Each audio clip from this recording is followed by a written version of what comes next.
আসসালামু আলাইকুম। মাননীয় প্রধানমন্ত্রী, উপস্থিত সুধীবৃন্দ,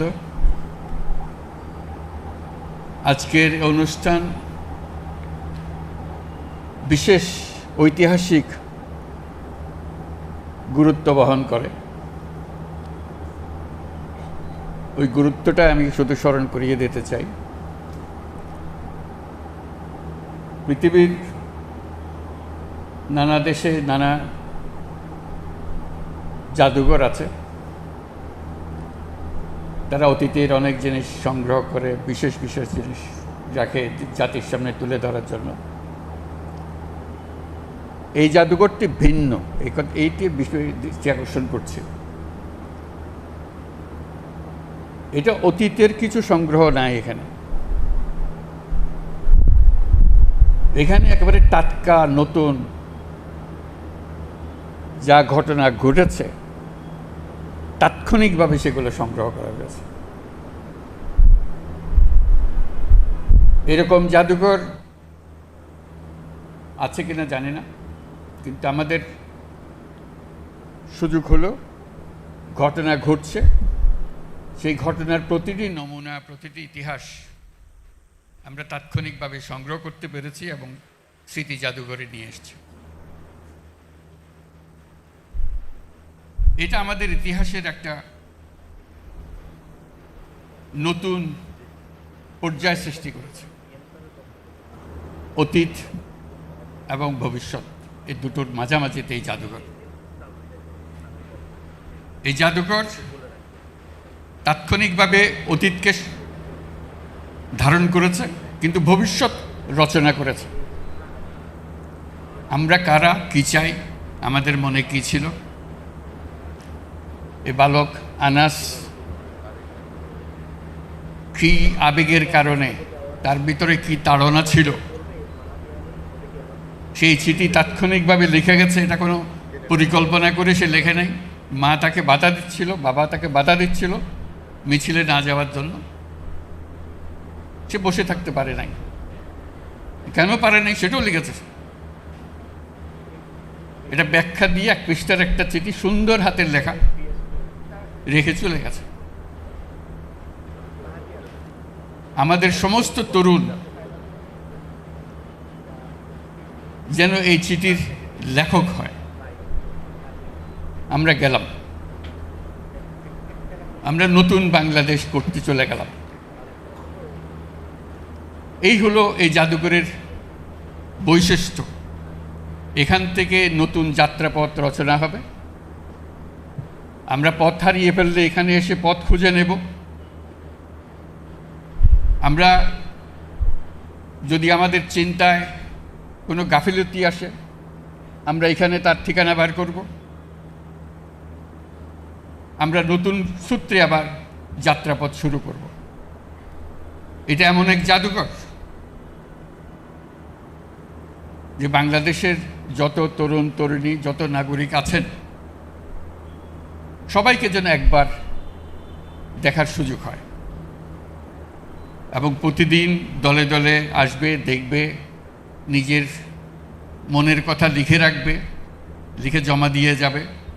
এখানে তার মনে কি আবেগ এসছে, তার ভবিষ্যৎ কি চিন্তা করে, সেটা লিপিবদ্ধ করে যাবে এবং এটা সারা চত্বরে গমগম করবে।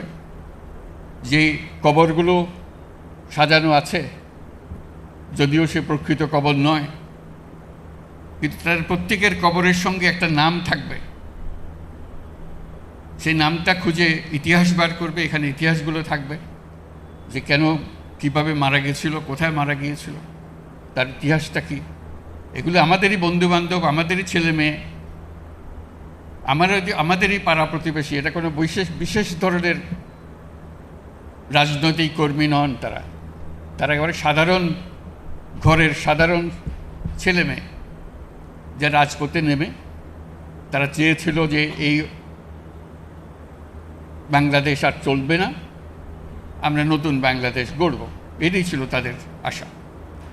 আমরা আশা করব সারা বাংলাদেশের সকল জায়গা থেকে স্কুলের কলেজের ছেলে মেয়েরা আসবে, একটা দিন এখানে কাটাবে এবং তাদের নিজেদের মনের কথা লিখে যাবে যে আমি কি চাই, আমার কি চাহিদা, আমি কি কাজে নিয়োজিত হচ্ছি, নিজেকে নিয়োজিত করছি, সেটা জানিয়ে যাবে।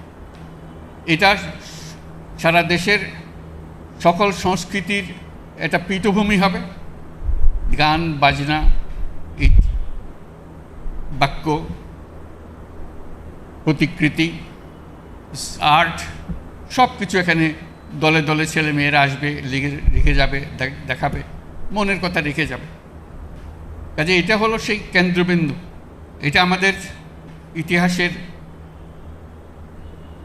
আতুরঘরের দৃশ্য। এখান থেকে আমরা যে নারীর সূত্র